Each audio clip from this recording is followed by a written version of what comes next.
అందరికీ మరణాత. ఈరోజు దేవుడు నిన్ను బలపరచబోతున్న మాట వచ్చి, ఎందుకు కన్నీళ్ళు కారుస్తున్నావు?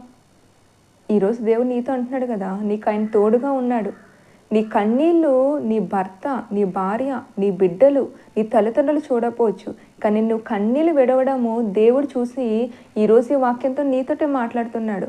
మరి ఇరిమియా గ్రంథంలో మనం చూస్తాం 31వ అధ్యాయము 16వ వచనంలో, యెహోవా ఆజ్ఞ ఇచ్చుచున్నాడు, ఏడవక ఊరుకునము, కన్నీళ్ళు విడుచుట మానము అని. మరి ఈరోజు దేవుడు నీతోటే మాట్లాడుతున్నాడు.